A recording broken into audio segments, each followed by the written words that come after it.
Welcome to the Theotherapist Podcast, where theologically trained licensed therapists share health and healing conversations. Join our host, Dr. Trice for conversations about real-life issues from both theological and therapeutic perspectives.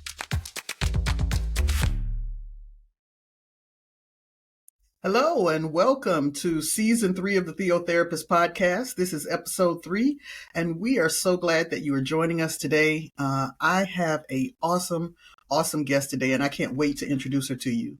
But first, a bit of housekeeping. I want to make sure that if you're not following us and subscribing, that you do so now. Go ahead and give us a follow, a subscribe, and a share if you can. Know that we're on all podcast platforms as well as YouTube. Occasionally, we'll even do a YouTube live, so make sure that you're joining us for any of the episodes that we have upcoming. Visit us at our website at thetherapistpodcast.com or visit us at seeksolacenow.com. Also, just so you know that the episodes that we have usually feature licensed therapists, just as myself, but our episodes are not intended to be a substitute for professional counseling.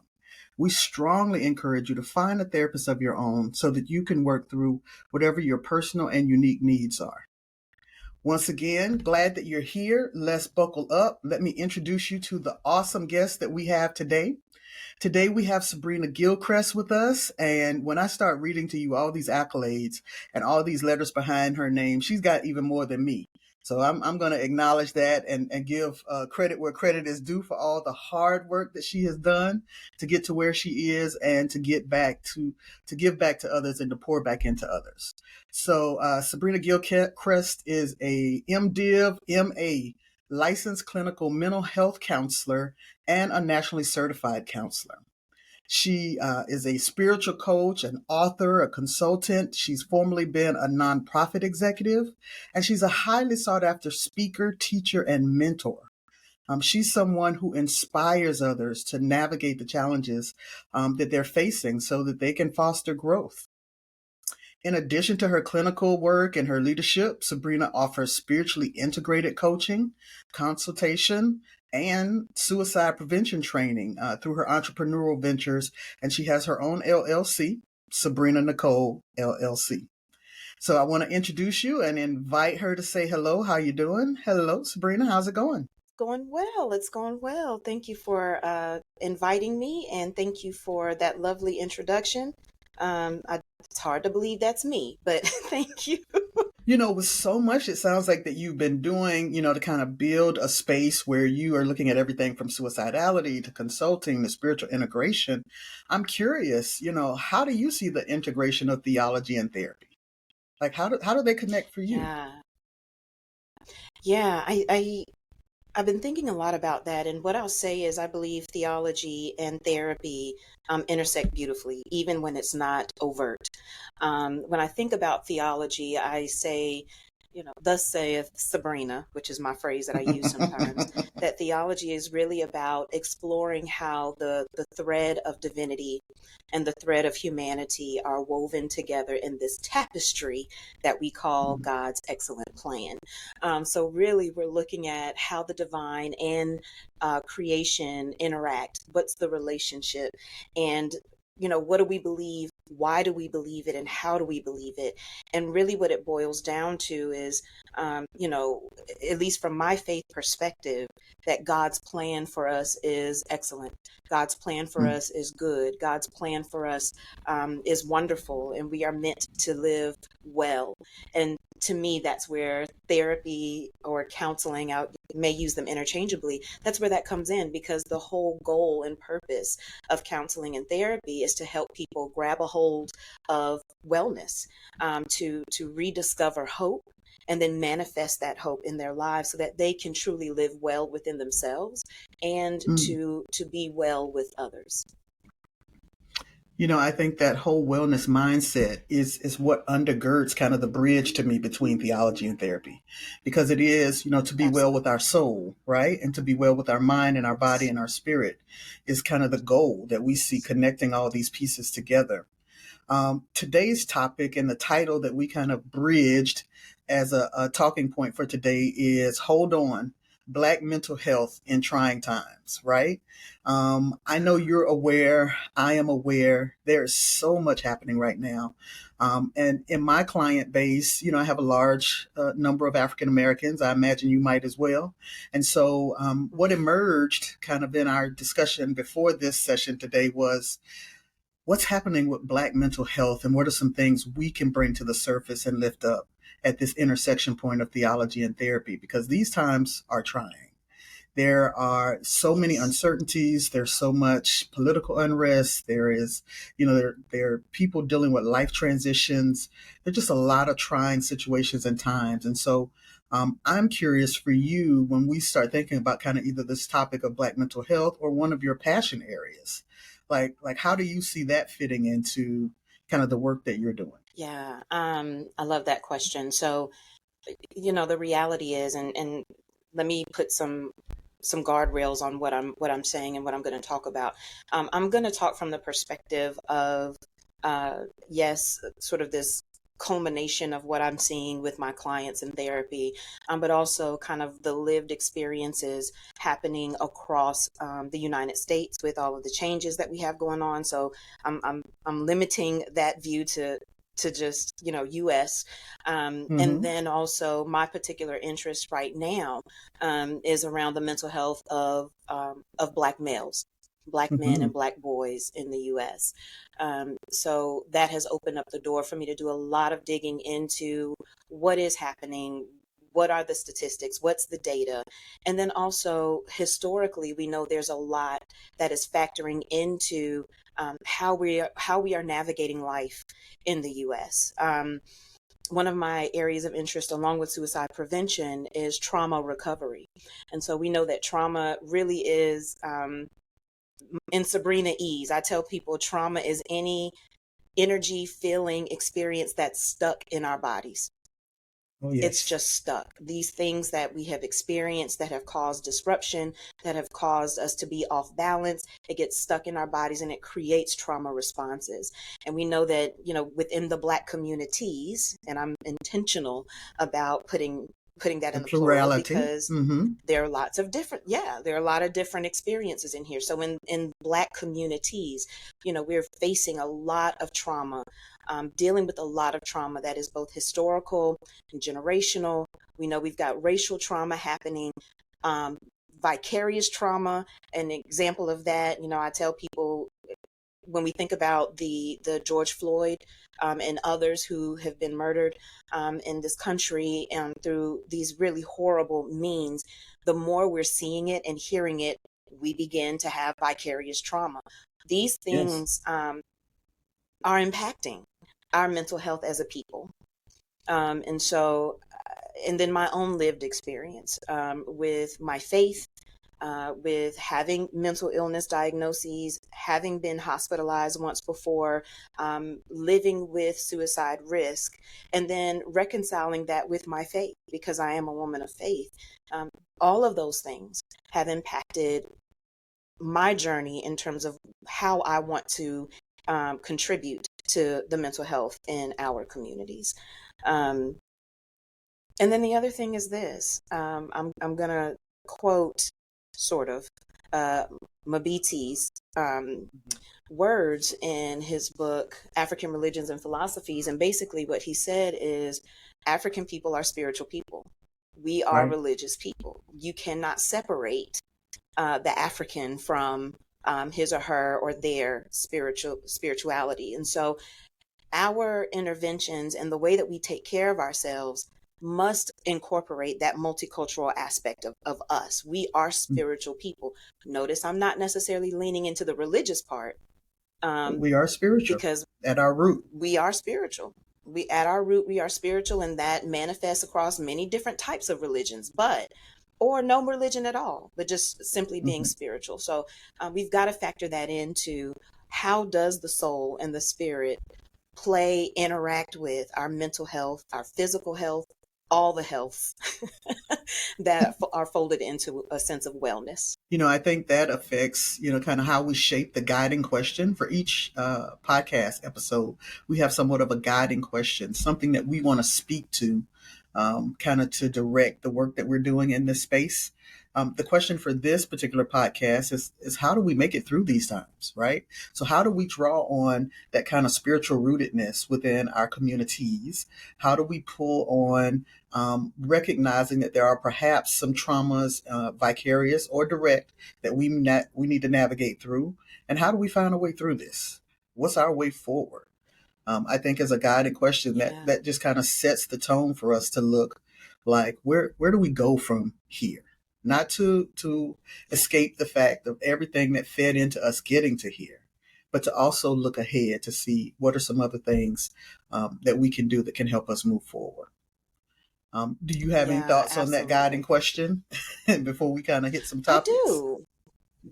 I do. I have quite a few thoughts, quite a few thoughts and quite a few things that I've been playing with and thinking about, even as I have tried or have been, like everyone else, trying to navigate the current landscape and what's happening.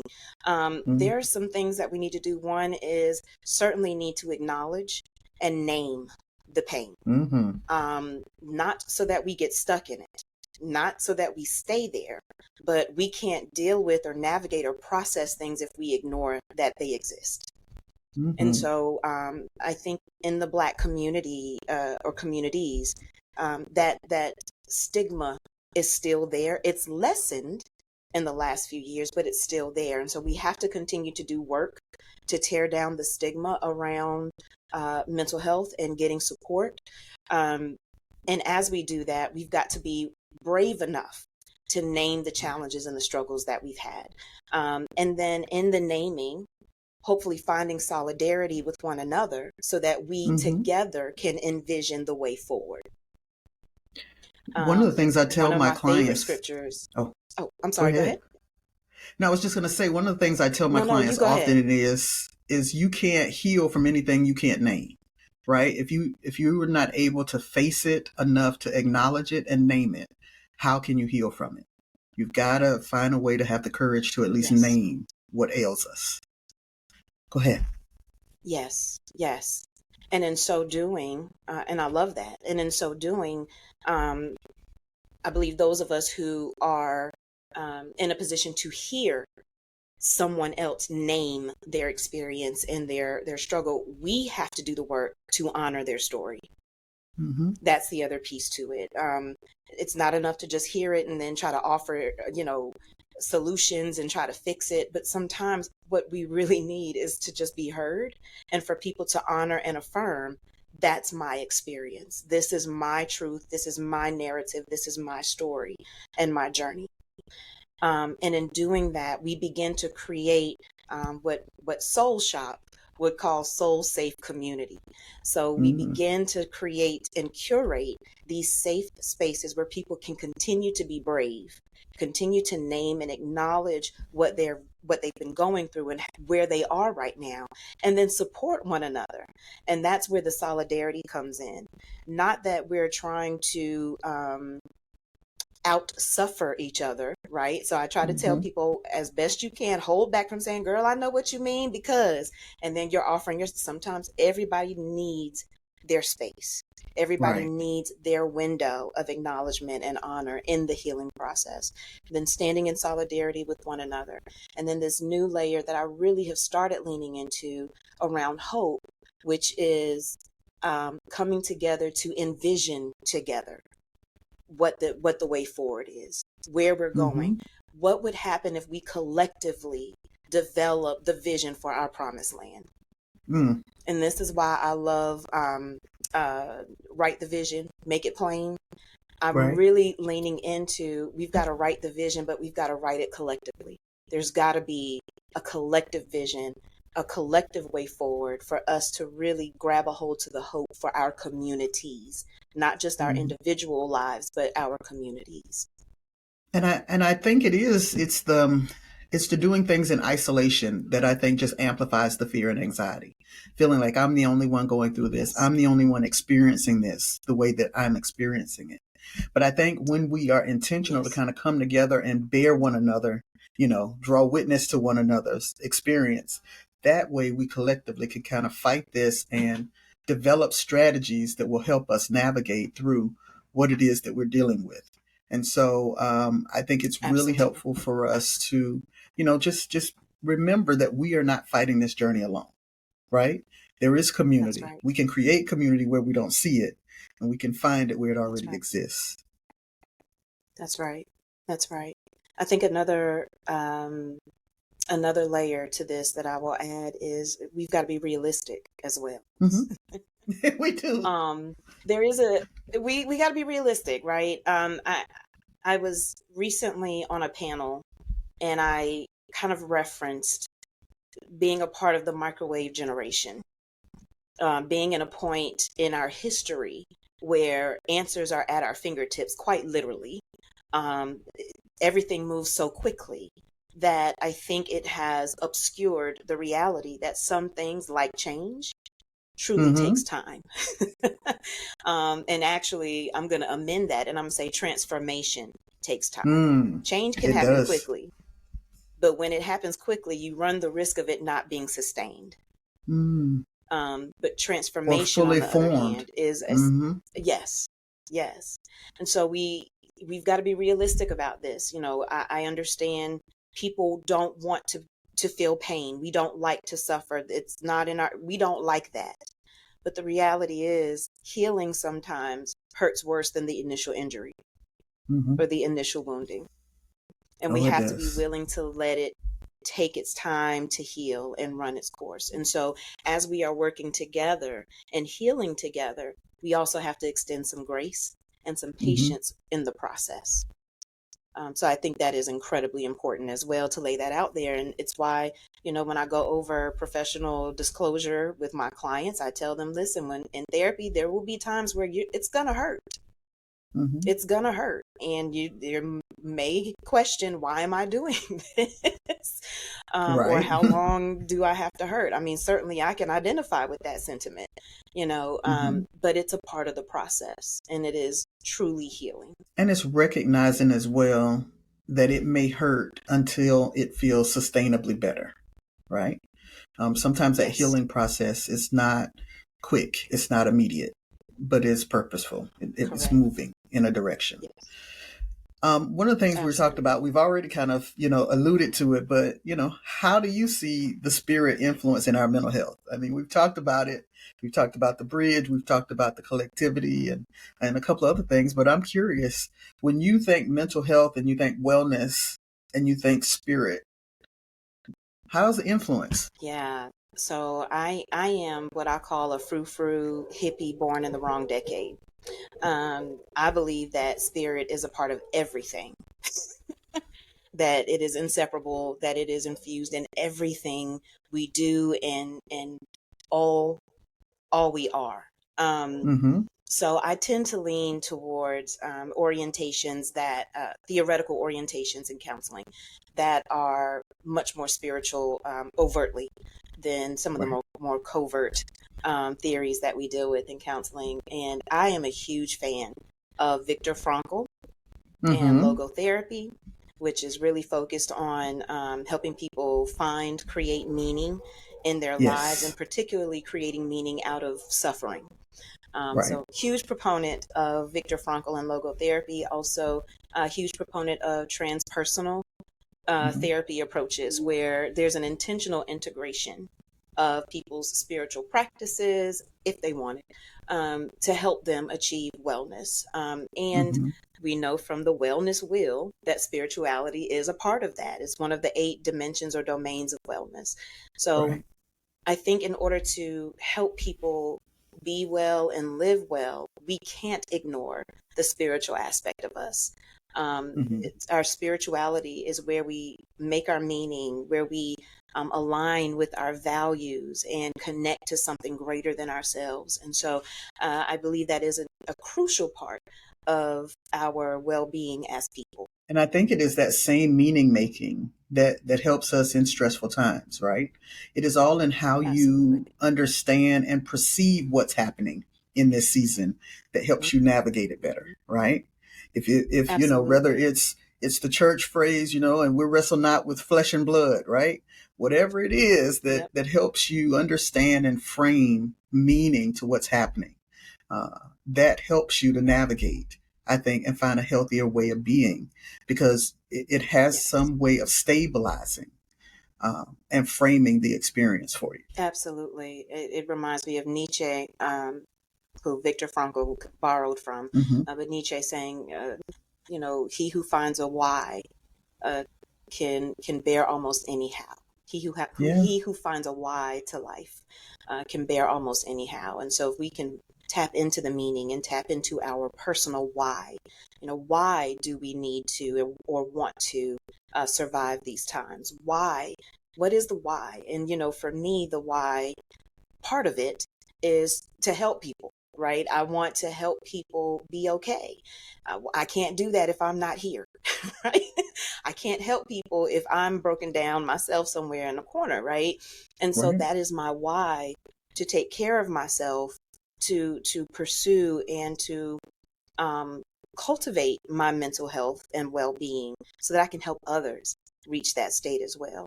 So that is a why, and that's definitely something we've got to do. We've got to tap back into our whys to keep on surviving and keep on pushing and navigating the challenges and the pain that's before us now. And then that kind of speaks to the second topic we want to talk about today, which is protecting our mental health, particularly when things feel dark, when we do feel like this is suffering. And unfortunately, there may be times to come that feel even more like suffering for what our Yes. experience is.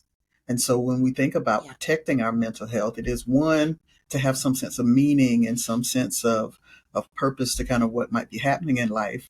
But then if we get to a place of peace or contentment or wellness, how do we hold on? Like, what do we need to do to kind of Yeah. keep that space? Yeah. Yeah. I love that. Um, got a few thoughts about that as well. One of them is we've got to do, we've got to do a better job with our boundaries.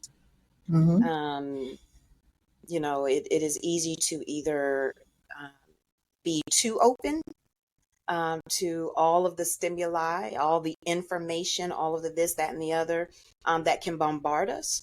Or we Yes. can be way too closed off, which is, create some isolation for us, right?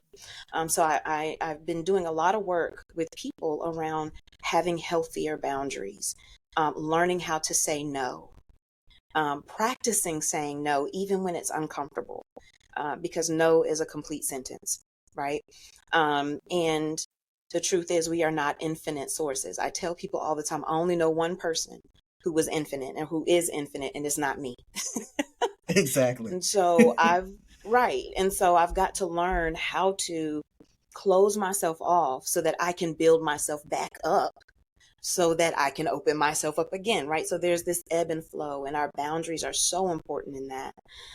The other thing that I believe we've got to do to protect our to protect our mental health and well-being is something that I call create our mental health first aid kit. Okay. So in the same way that we have a first aid kit for physical injuries and all of that, we need one for our mental health. So I tell people you need to have your call list, 2 to 3 people who are speed dial that you can trust, that you can Who will call pick on up? when you need some, who will pick up. And at least if they don't pick up, they'll call you back for real. And y'all got a signal 911, help me out, something. But we all need somebody, right? And so for me, that's my therapist. I've got 2 best friends and my brother, Mm. and I will call them in a minute if I need, intervention, if I need Right. that kind of support. The other thing that I tell people, because we take this for granted, you got to have some fun. You've got Absolutely. to incorporate leisure in your life, and you've got to incorporate rest in your life. I have a friend, uh, Canby Swan. I don't think she would mind me naming her. Canby Swan used to say all the time, rest is an act of war. So I Absolutely. think in the hustle and bustle, in the hustle and bustle of life, we get moving and we get going, and we are overworked in a lot of respects and have not returned to a place of getting good rest, right? So if we're going to protect our peace, we've got to rest, we've got to have some fun. As crazy and as however you want to describe what's happening in the world today, you got to give yourself a break. I tell people, go watch you a funny movie, Mm-hmm. find a funny TikTok, do something, make yourself Yeah. laugh, give yourself a chance. Color in a coloring book, go run and do cartwheels like a kid, do something No. that's just play and it's just fun. Yeah. It's so interesting. I'm starting to That's see, so even on my important. social media, that they're doing days here like adult recess or adult field day, to try to get us back out and reconnected to self and the joy that came with play, for us as children.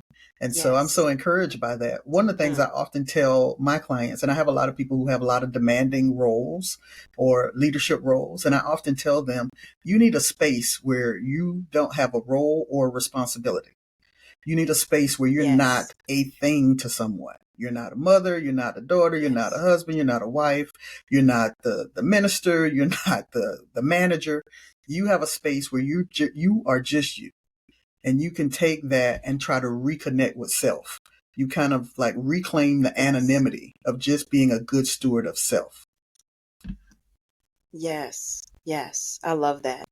And it's so true. It's so true. And, as I think about myself, I had to come to a realization that I would go and try to find those spaces, and I would join, the clubs, the different hobbies and things like that. But then I would just start trying to, take on leadership in that group, or whatever the case may be. And I said, Sabrina, that's not what this is. You're supposed to be just having fun, not Mm-hmm. not trying to make sure everything runs smoothly and all this. So I would just say to people, especially folks who tend to be workaholics, Mm-hmm.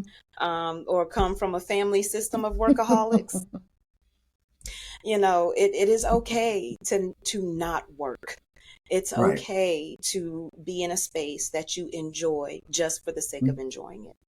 You don't have to go and make every space better that you go into. And Sometimes it's reminding okay to yourself just that be.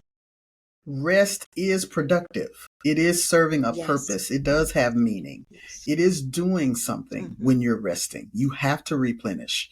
You have to create spaces for this body to continue to thrive and to be nourished. And if you don't, you can't create, you can't play, you get bogged down, and it's going to just further pull you into the dark space. Yes. Yes.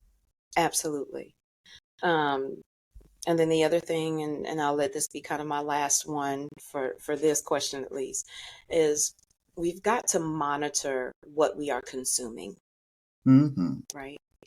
Um, you know, we've got to be vigilant when it comes to our thoughts. We've got to be vigilant when it comes to where we are spending our time and how we are allocating our attention. Right. So if I am someone who all I do is sit and consume all the negativity and the negative commentary about what's happening, if that's all I'm consuming, that of course is going to impact my mental health. Mm-hmm. I'm not saying to ignore what's happening. I'm not saying that at But all. limit. But what I am saying is, especially limit it. Absolutely, monitor, limit. Make sure you're balancing it out. This is why Mm-hmm. I love platforms like Upworthy. Where you can turn on the news and all that and get all this negative stuff about what's the suffering in the world. But then you've got outlets like Upworthy who are intentionally elevating positive stories and letting you know it's not all bad, right? There is Right. still some good and there's still beauty in the world. So really making sure you're consuming that as well and not more of the other is so, so vitally important. And being intentional about surrounding yourself with some element of beauty. Mm. I intentionally surround myself with pictures of flowers and the ocean, and it doesn't matter if it's dark outside and raining. I've got something around me where I can look at and say, "This is so beautiful." and it reminds me that there's still beauty in the world. That's so important and so powerful. I often tell people, usually every fall before my year starts, I go and do a 3-day silent retreat. And either I'll do it at a monastery or the mountains or someplace that's just beautiful and it's quiet. It's just me. It's just kind of reconnecting to nature because I feel like that grounds me back into who I am. Yes. It's no longer kind of the things I have to do and the places I have to be. It just grounds me in just who am I. And I think that grounding helps me stay, stable, so that I can navigate the things that may come. Because, the world gets pretty loud. And we have to find Very these much. quiet spaces and connect to beautiful things to be reminded that, there's still life even outside the chaos. Yes. Yes. I love that. And not be afraid to get quiet and still. I more recently have heard, people say, I don't like to, part of the reason I do so much is because when I get still, that's when the thoughts come. That's when the feelings begin to come. And so that's where I go back to, circling back to the beginning of our conversation, acknowledge, name, and let it process. So, because otherwise it's stuck inside your body, right? So being brave enough to get still enough to let this stuff work its way up and out is necessary. And it takes courage. It takes courage to look at what's really there. But I do think toward the goal of healing that it's necessary. Yes. Yes. Yes. And I tell people, don't try to do it alone. Get a therapist. Mm-hmm. I am a therapist with a therapist, and I see her As faithfully am every I. 2 weeks. Well, and as a person who counsels therapists and as a person who teaches therapists, I always say every healthy therapist has a therapist. It is because we recognize that there's still avenues in our lives that we need to process through, that are separate from the work that we're able to do with others, the holding spaces we're able to create for others. We still have our own lives. We still have the things that have happened in our life, in our experience that we're navigating. And it's good that we, take our own medicine, as you would, if you would. That's right. That's right. Got to practice what we preach. Absolutely. I'm my own good client. So one other topic I want us to talk about before we kind of draw to a near end, although we're just kind of going where we need to go. Keys to sustaining healthy spirituality in this season. We talked about navigating and protecting our mental health. But this is a season when spirituality is struggling as well for some. How, the God questions, how could God? How could God allow? How could God do? Is God paying attention? All of those things that connect someone to spirituality, or just what's happening. I feel in the earth, my spirit is telling me that there is something happening here. What are your thoughts? And what a powerful question. Yeah, what a powerful question and a necessary question. I'm going to very briefly pull from some humanistic and logotherapy kind of language that, that I do think that there is something of a spiritual vacuum that we are experiencing in the world. And that spiritual vacuum really showing up as this sense of hopelessness and despair, the feeling lost, questioning purpose, and having these really intense existential questions, which are not in and of themselves bad. We all have them. And I am a proponent of asking them. But I think part of what we've got to do to protect our spirituality is recognize that even that is a part of our spirituality. I think in faith circles sometimes we perpetuate this idea that we should never feel those ways, that we should never ask questions, that we should just have faith and be grateful and thankful and trust God. And I'm not saying those things aren't true. What I am saying is we're human. And even Jesus asked my God, why hast thou forsaken me? Right. And so I've been really leaning into the power of lament as a spiritual practice. And we see that in the Bible, especially in Psalms. And we've got a whole book called Lamentations. I think we've lost a little bit of the art and the spiritual practice of lament. And lament is simply just the grieving, the complaining, the wailing, and not complaining in a place of being stuck, but truly crying out to God and saying, what is going on? Where are you? The very things that you just asked, Dr. Glenn, those questions. Is it Habakkuk? Habakkuk, he's like, don't you see what's happening? And this is right before, he gets the whole write the vision, make it plain thing, and you've got these prophets that cry out to God and say, just kill me now. And I think over time, we try to rush through, and we've preached through, and we've taught through those texts in a way that we don't sit with the pain of it. We like to take people. We want to skip them past it. Right. We want to get to the celebration. We want to get to the catharsis of the shouting and all that. But there is power in sitting in the ashes, not living there, not residing there, but it's okay to sit acknowledging there again and acknowledge. Yeah. So that is very much a part of spirituality as well. And I tell people, God is not intimidated by your questions. Not my God. Nor is he afraid. If God is who you say God is. Right. And so I tell people it's okay to rage. Now I'm not saying to go and be all disrespectful. Watch because that blasphemy. God is still God. Right. But it is God okay can handle your anger. Yes. And it's okay to say, I'm angry with you. I will never forget having it out with God one night. I was mad, and God, I kept feeling the pull, on my heart. Come talk to me. Come pray. Come talk to me. And I'm like, I'm not talking to you. I'm mad. I was really mad. And then it got so loud, and the pull, the tug was so strong that I finally said, fine. So I go and I lay out on my floor, and I am fussing God out. I'm fussing God out. I'm laying out all my grievances, all my questions.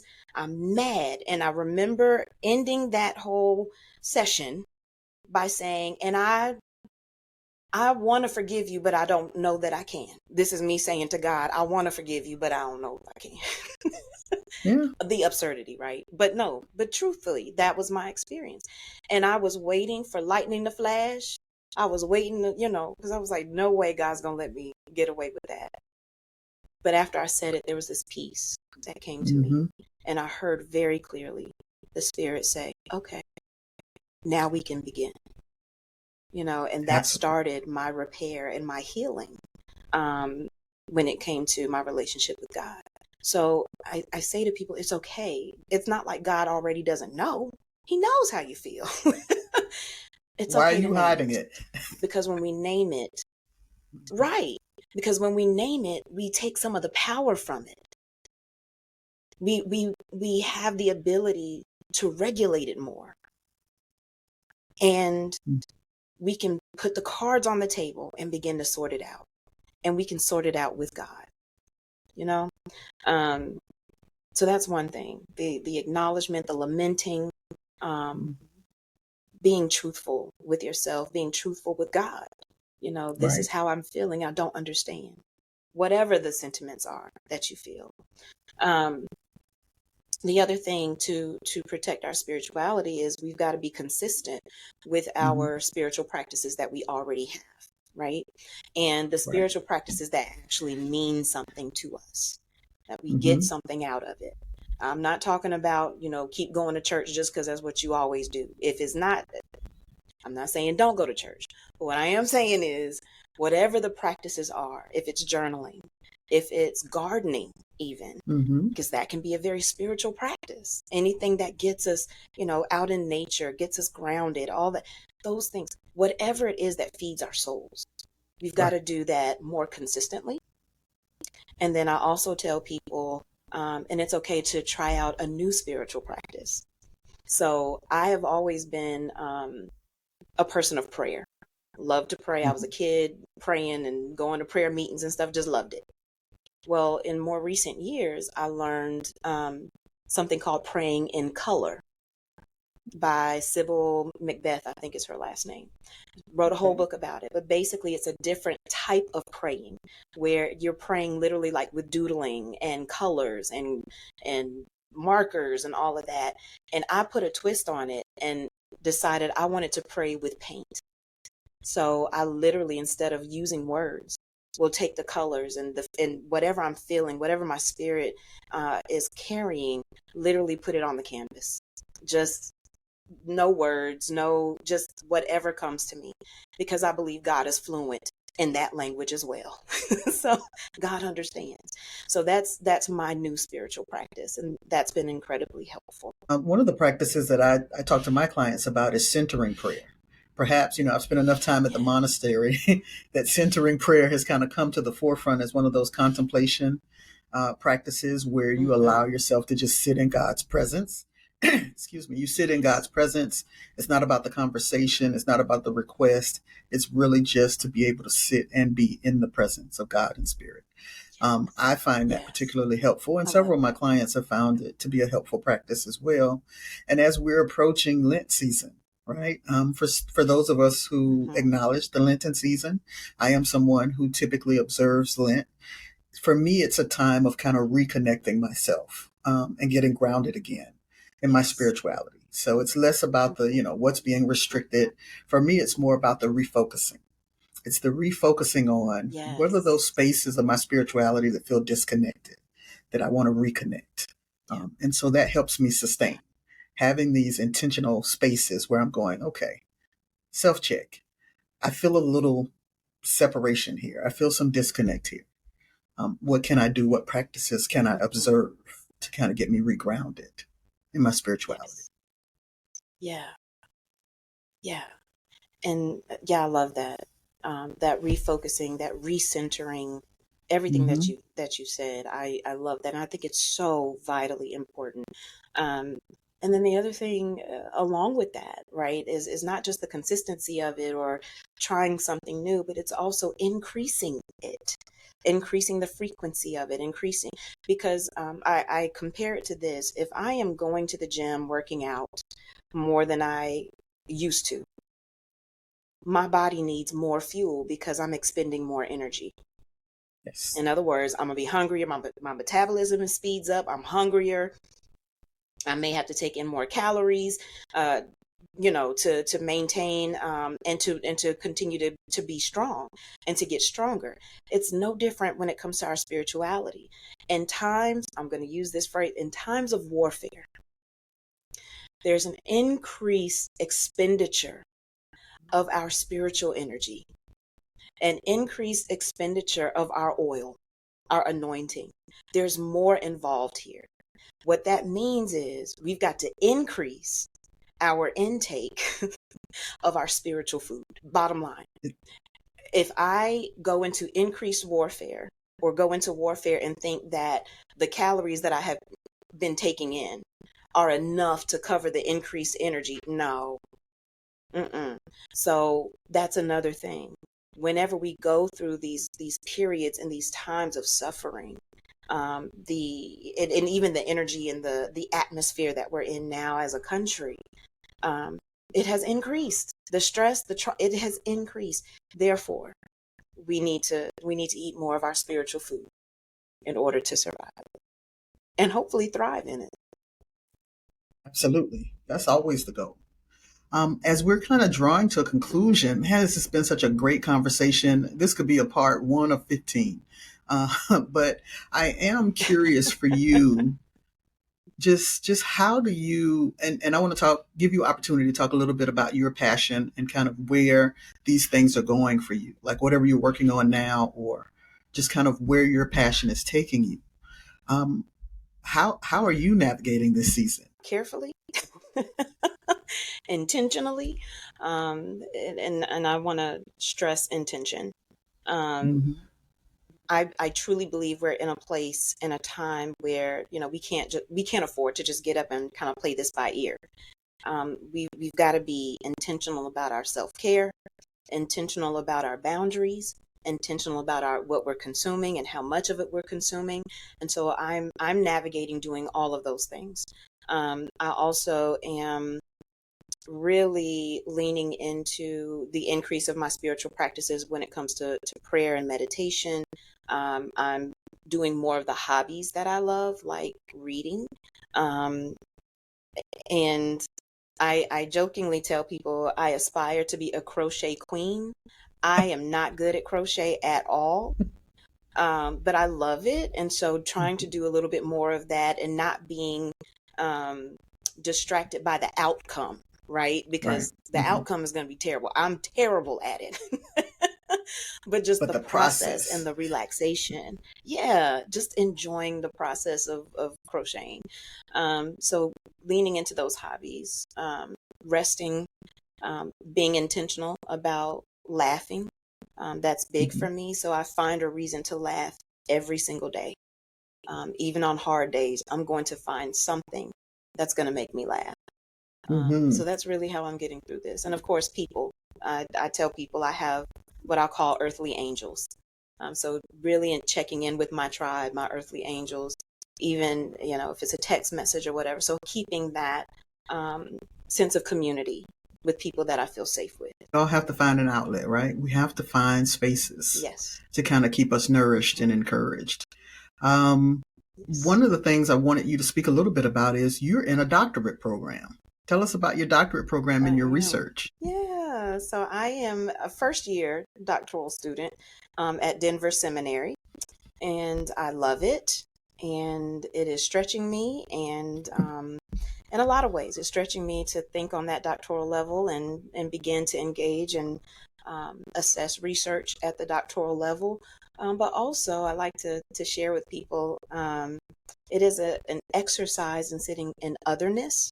Hmm. Denver Seminary at its foundation is evangelical. I am not evangelical. In fact, I'm pretty not evangelical actually. um, and I knew that, when I Hmm. applied to the school. Um, and I felt safe applying to the school, and I felt good about it because Denver Seminary does have what they call charitable orthodoxy, meaning you don't have to necessarily believe what they believe to go there or live into it through that denominational lens.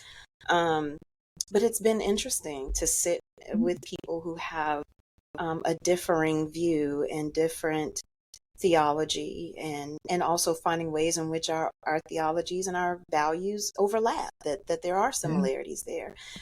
So that's been a sort of parallel process for me, growing and learning to sit in that. Um, but my PhD is in counselor education and supervision, which on Hmm. its face is really about preparing me to prepare clinicians, and also conducting research and doing some leadership in the field of professional counseling. The thing about it being at Denver Seminary is there's an intentional integration of spirituality in it, which is what I was looking for. I do have a passion in spiritual integration of mental health and wellness. That's why my consulting is what it is. I am a spiritual coach and a spiritual consultant. Um, while there, I have had the opportunity last semester to write a current issues paper that required us to kind of see what kind of advocacy movements are happening in the field. And I came across the American Counseling Association's partnership around the mental health and wellness of Black men and boys. Um, so I did that research, and that's where I learned about the increased suicide risk and actually suicide rates among Black Hmm. men. We have seen an increase in suicide in Black men and boys by 25%. Hmm. A very short period of time. And even though the Black communities are lower, some of the lowest actually, in terms of suicide rate, we have to ask the question, why is it Why is increasing it so much so increasing? quickly? Hmm. Yeah, yeah. And so that really opened my eyes and started kind of it sparked the passion for me to pay really close attention to the mental health and well-being of our Black men. The other thing is in my research and in some of my courses, um, I've found out that the peak age for suicide for white men and white women, somewhere in their 50s, but the Mm, peak age for suicide for Black men and Black women is more in their 20s, right? And so the implications of that, and Dr. Joe, mm, um, I can provide the citation later if you want sure. it, but Dr. Hmm. Joe really talks about the implications of that being, it means that white folks are losing older generations, but Black Mm. folks, we're losing our future. And so we've got to figure out how to intervene in a way that we have a strong future as a community of people. I mean, that's. I'm so glad you shared that information. I think there are not enough of us focusing on that right now. I think in our community, and with these heightened stresses that are headed our way, I think it's even more imperative that we pay attention. What before, perhaps in some of our Absolutely. communities, we thought is something we don't do, unfortunately, has been increasing and at a rapid rate. Noticing it, I've been in youth Absolutely. ministry for 25 years, and recognizing the number of Black males, teens and young adults whose funerals I've had to attend or participate in definitely speaks to the fact that we Absolutely. are not seeing this as a rising epidemic in our communities that we need to address. Hmm. I We so absolutely need appreciate that. to, and yeah, absolutely. It definitely is, to your point, rising to a point of it's a public health concern. Hmm. It's the third leading cause of death for Black males in our country, and we've got to do something about it. Well, I'm glad that you're working on this, and we'll continue to look for what you bring forth for us so that we can continue to see ways that we can respond. Maybe focus on the things that need to be focused on and leave some of the foolishness out there, right?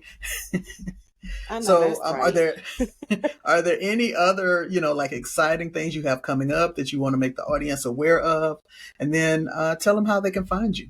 Yeah, yeah. So doctoral studies, of course, exciting. Woo. But Woohoo! also, what? Yeah. But that's led me to be much more intentional about doing work in suicide prevention.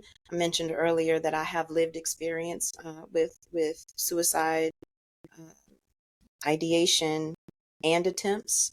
So that's why it's a lived experience. I've navigated through that, and I'm still here. Praise God. Um, Hmm. but between my own experience and then the research that I have come across and I'm starting to lean into, made me go, I need to be suicide, like I need certifications. I want certifications to go and train people how to create safe spaces and how to respond. So I recently got my first certification, which is the Soul Shop for Black churches. Oh, And nice. anybody who's interested, I would tell them to look it up, Soul Shop. You can also go to the American Foundation for Suicide Prevention and search for it, because Soul Shop is a partner with AFSP. And it's really focused on going and training faith communities and how to create soul safe spaces to support people who are impacted by suicide, which is everybody, whether we realize it or not. Soul Shop and the suicide language, suicide prevention data, talks about there are generally four categories of people that exist: either people who are thinking about suicide, people who are worried about someone who may be thinking about suicide, someone who's lost someone to suicide, and someone who has lived experience with suicidal behavior and risk, like I do. So we all fall in those categories somehow. Um, Right. and Soul Shop is about prepping people and prepping faith communities to offer support around suicide prevention. So I'm excited. Got my first certification. Anybody wants training, holla at me. I would love to come to, your communities, your faith communities, your groups. I would love to come and train and talk through and teach people about creating those soul safe communities. Um, and then the last thing I'll share in terms of exciting movements happening is, of course, my platform, Sabrina Nichole, LLC, doing many more speaking engagements, which I love. training, seminars, facilitation of groups. And so just doing big things there. And I would encourage people to check out my website, thesabrina.nichole.com. And Nichole is spelled with an H. So it is literally TheSabrinaNichole.com. TheSabrinaNichole.com. That website gives information about me, about the work that I do, but it's also a great way to connect to the resources I provide via YouTube and also blogs and podcasts and all that stuff. And people can also book me there and send any general inquiries about work and resources that I have. Awesome. Sabrina, thank you so much for being with us today. This was an awesome conversation, much needed conversation. And I hope that people will continue to revisit this particular podcast to keep reflecting on the nuggets that kind of came to the surface today. I hope that they'll also reach out to you so that they can book you and they can connect with you in different ways. And if you happen to be in the Charlotte, Mecklenburg area, you might be able to find her. I don't know. She might be in these streets, as they say. Yes. So thank you so much. So glad that you were here for this episode of the Theotherapist Podcast. Thank you all for listening. Take care of yourself and be well. Theotherapist Podcast, real talk at the intersection of theology and therapy. Check out Dr. Glenn's new journal series titled Brain Dump Journals for the Busy, available on Amazon. Visit our websites for more information at thetheotherapist.com or catriceglenn.com.